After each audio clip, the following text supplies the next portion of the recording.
मलूक चंद नाम के एक सेठ थे। उनका जन्म इलाहाबाद जिले के कड़ा नामक ग्राम में हुआ था। पूर्व में पूर्व के पुण्य से वे बाल्यावस्था में तो अच्छे रास्ते पर चले और भक्तिभाव का आश्रय लिया, लेकिन जवानी में जरा भटक गए। उनके घर के नजदीक ही एक मंदिर था। एक रात्रि को पुजारी के कीर्तन की ध्वनि के कारण उन्हें ठीक से नींद नहीं आई। सुबह उन्होंने पुजारी को खूब डांटा कि यह सब क्या है। पुजारी जी बोले, एकादशी का जागरण कीर्तन चल रहा था। अरे क्या जागरण कीर्तन करते हो, हमारी नींद हराम कर दी। अच्छी नींद के बाद व्यक्ति काम करने के लिए तैयार हो पाता है, फिर कमाता खाता है। पुजारी जी ने कहा, मलूक जी, खिलाता तो सब खिलाने वाला ही है। कौन खिलाता है? क्या तुम्हारा भगवान खिलाने आएगा? वही तो खिलाता है। क्या भगवान खिलाता है? हम कमाते हैं तब खाते हैं। निमित्त होता है तुम्हारा कमाना और पत्नी की रोटी बनाना, बाकी सबको खिलाने वाला सबका पालनहार है। तो क्या जगन्नियता ही है? क्या पालनहार पालनहार लगा रखा है यार। बाबा आदम के जमाने की बातें करते हो। क्या तुम्हारा पालने वाला एक एक को आकर खिलाता है? हैं? हम कमाते हैं तभी तो खाते हैं। सभी को वही खिलाता है। हम नहीं खाते, उसका दिया। नहीं खाओ तो मरकर भी खिलाता है, नहीं खाओ तो मारकर भी खिलाता है। पुजारी जी, अगर तुम्हारा भगवान मुझे 24 घंटे में नहीं खिला पाया तो फिर तुम्हें अपना यह भजन कीर्तन सदा के लिए बंद करना होगा।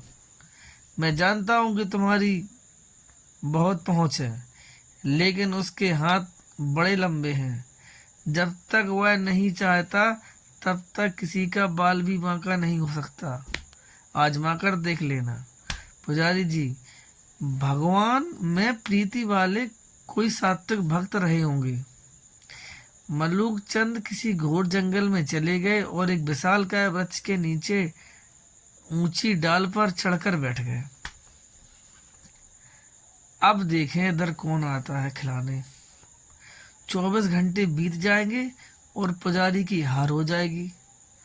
सदा के लिए कीर्तन के झंझट ही मिट जाएगी।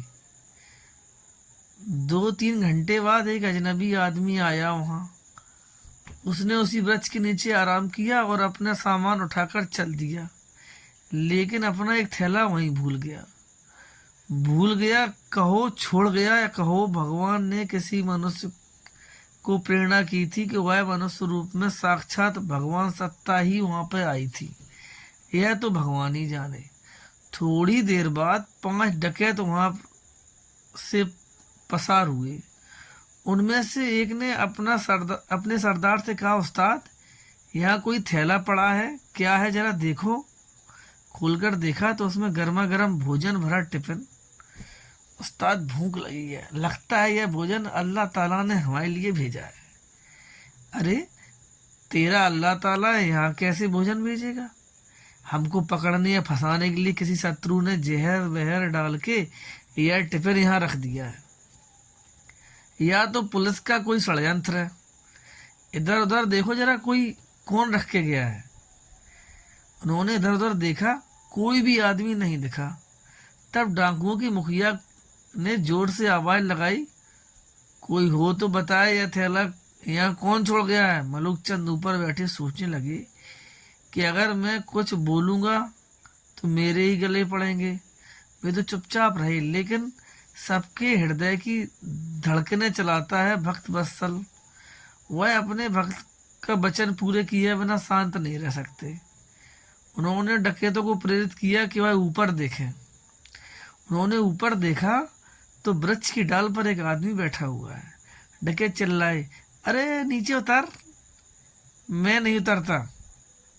क्यों नहीं उतरता? यह भोजन तूने ही रखा होगा। तो मनुक चंद बोले, मैंने नहीं रखा, कोई यात्री अभी आए थे यहाँ पर, वो इसको यहाँ पे भूल के चले गए। नीचे उतर, तूने ही रखा है, जहर बहर मिला दिया इसमें, अब बचने के लिए बहाना बना रहा है। तुझे ही है भोजन खाना पड़ेगा। अब कौन सा काम वह सर्वेश्वर किसके द्वारा किस निमित्त से करवाए, अथवा उसके लिए क्या रूप ले, यह उसकी मर्जी की बात है। बड़ी गजब की व्यवस्था है उस परमेश्वर की। मलुकचंद बोले, मैं नीचे नहीं उतरूंगा और खाना तो कतई नहीं खाऊंगा। पक्का तूने खाने में जहर मिलाया है। अरे नीचे उतर, अब तो तुझे खाना ही पड़ेगा। मलुकचंद जी बोले, मैं नहीं खाऊंगा, नीचे भी नहीं उतरूंगा। अरे कैसे नहीं उतरेगा? डकैतों के सरदार ने अपना एक आदमी को हुक्म दिया कि इसको जबरदस्ती नीचे उतार। डकैत ने मलुकचंद को पकड़ के नीचे उतारा। ले खाना खा। और मलुकचंद बोले, मैं नहीं खाऊंगा। उस्ताद ने धड़ाक से उसके मुंह में तमाचा दिया एक। और मलुकचंद को पुजारी जी की बात याद आ गई कि नहीं खाओगे तो मारकर भी खिलाएगा। मलुकचंद बोले, मैं नहीं खाऊंगा। अरे कैसे नहीं खाएगा? इसकी नाक दबाओ, मुंह खोलो। वहां डंडी पड़ी है। डकैतों ने उससे नाक दबाई और मुंह खुलवाया और जबरदस्ती खिलाने लगे, पर वे नहीं खा रहे थे तो डकैत उन्हें पीटने लगे। अब मलुकचंद ने सोचा कि ये 5 हैं और मैं अकेला हूँ, नहीं खाऊंगा तो मेरी हड्डी पसली एक कर देंगे, इसलिए चुपचाप खाने लगे। और मनी मन कहा, मान गए मेरे बाप, मारकर भी खिलाता है, डकैतों के रूप में आकर खिला रहा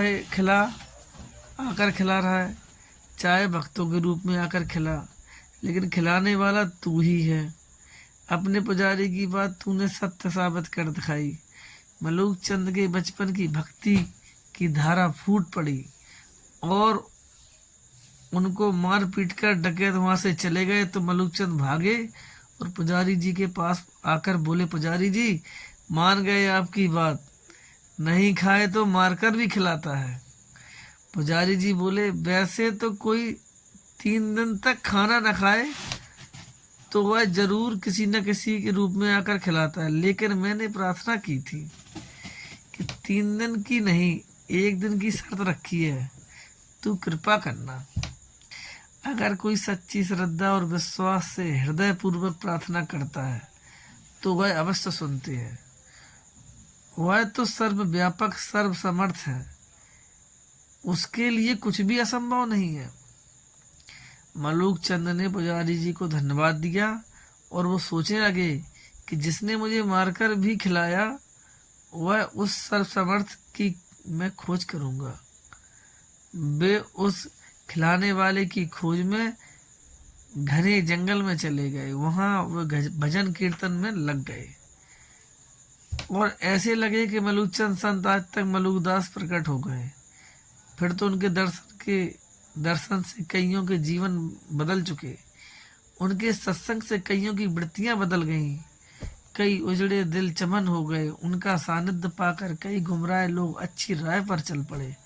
हजारों लाखों लोग तर गए। 108 वर्ष की उम्र तक जिए। उस संवत 1739 में जब वे संसार से जा रहे थे तब उन्होंने भक्तों से कहा कि भगवान जगन्नाथ को स्नान कराने पर पनाली में जहाँ जल नीचे गिरता है वहाँ मेरी समाधि बना देना। जगन्नाथ जी का भोग लगाने के लिए रोटी बनाने हेतु जो आटा गूंथा जाता है उसमें से बचे हुए आटे का एक मोटा रोटा मुझे बनाकर दास को भोग लगा देना। भक्तों की हिम्मत नहीं हुई कि जगन्नाथपुरी में ऐसी व्यवस्था करवा दे, इसलिए उन्होंने एक बक्से में महाराज जी का शरीर रखकर दरिया में जल देवता को अर्पण कर दिया। परंतु वह बक्सा तैरता हुआ किनारे पर आ गया और किसी की प्रेरणा हुई कि जैसा मलुकदास जी चाहते हैं वैसा ही व्यवस्था होनी चाहिए। आज मलुकदास जी की समाधि भगवान जगन्नाथ जी के मंदिर के दक्षिण द्वार पर स्थित है और भगवान जगन्नाथ को भोग लगाने के लिए जो आटा गूंथा जाता है उसमें से बचे हुए आटे की एक रोटी बनाकर उसी का मलुकदास जी को भोग लगाया जाता है। जीवात्मा परमात्मा का सनातन अंश है। वह अगर उस परमात्मा का आश्रय लेकर कुछ ठान लेता है तो प्रकृति उसकी अवश्य मदद करती है। उसे पूरा किए बिना नहीं रहती, फिर चाहे निमित्त किसी को भी बनाए। दोस्तों, आज की कहानी बहुत ही प्रेरणादायक है, क्योंकि हमारी कहानी सत्संग से ली जाती है, तो सुनने वालों को पुण्य की प्राप्ति हो। दोस्तों, कृपया कहानी को लाइक जरूर करें, शेयर करें, जिससे अधिक से अधिक लोग इसको सुन सकें। और कमेंट में जय श्री राम लिखना ना भूलें, क्योंकि जय श्री राम के नाम में अपार शक्ति है। दोस्तों, अगर आप चैनल पर नए हैं तो हमारे चैनल को सब्सक्राइब कर लीजिए और बेल आइकन को दबा दीजिए, जिससे आने वाली कहानी के नोटिफिकेशन आपको मिलते रहें। अगली कहानी में आपको जल्दी ही लेकर आएंगे और फिर से मिलेंगे। नमस्कार दोस्तों, जय श्री राम, जय जय श्री राम।